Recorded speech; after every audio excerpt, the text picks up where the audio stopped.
Hi, Mrs. Scott here. Today it's my turn to read you a chapter of The Butterfly Lion. This is Chapter 2, Strange Meeting. I was still deciding which direction to take when I heard a voice from behind me. "Who are you and what do you want?" I turned. "Who are you?"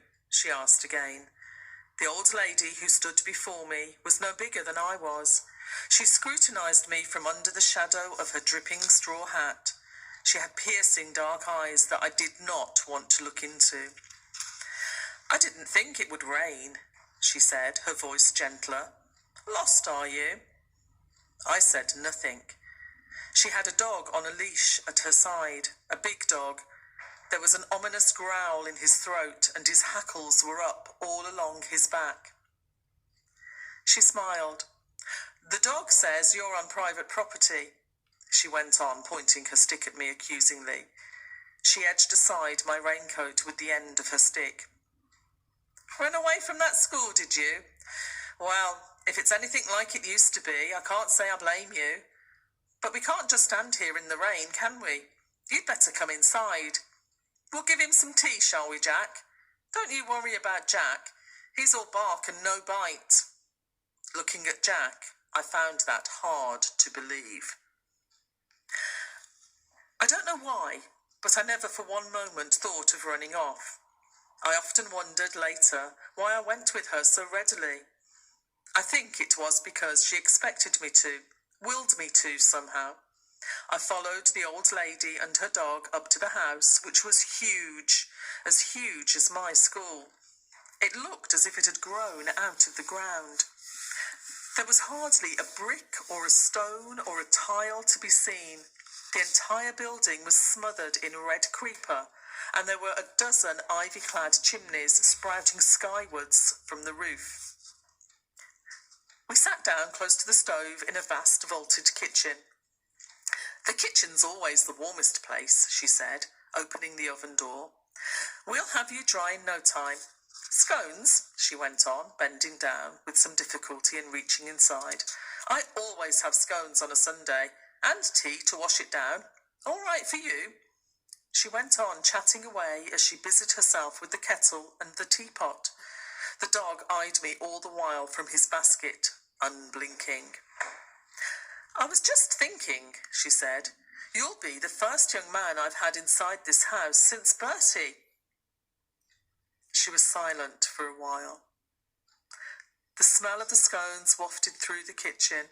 I ate 3 before I even touched my tea. They were sweet and crumbly and succulent with melting butter. She talked on merrily again, to me, to the dog. I wasn't sure which. I wasn't really listening. I was looking out of the window behind her. The sun was bursting through the clouds and lighting the hillside. A perfect rainbow arched through the sky. But miraculous though it wasn't the rainbow that fascinated me. Somehow, the clouds were casting a strange shadow over the hillside, a shadow the shape of a lion, roaring like the one over the archway. "Sun's come out," said the old lady, offering me another scone. I took it eagerly. "Always does, you know. It may be difficult to remember sometimes, but there's always sun behind the clouds, and the clouds do go in the end, honestly." She watched me eat, a smile on her face that warmed me to the bone. "Don't think I want you to go, because I don't. Nice to see a boy eat so well, nice to have the company. But all the same, I'd better get you back to school after you've had your tea, hadn't I? You'll only be in trouble otherwise. Mustn't run off, you know. You've got to stick it out. See things through. Do what's got to be done, no matter what." She was looking out of the window as she spoke. "My Bertie taught me that. Bless him. Or maybe I taught him. I can't remember now." And she went on talking and talking, but my mind was elsewhere again. The lion on the hillside was still there, but now he was blue and shimmering in the sunlight. It was as if he were breathing, as if he were alive. It wasn't a shadow anymore. No shadow is blue. No, you're not seeing things, the old lady whispered. It's not magic. He's real enough. He's our lion, Bertie's and mine. He's our butterfly lion. What do you mean? I asked.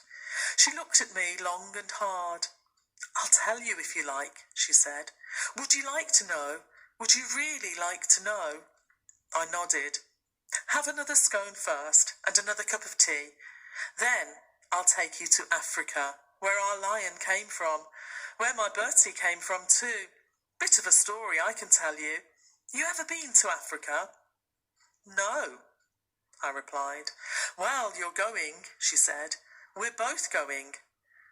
Suddenly, I wasn't hungry anymore. All I wanted now was to hear her story. She sat back in her chair, gazing out of the window. She told it slowly, thinking before each sentence, and all the while she never took her eyes off the butterfly lion, and neither did I.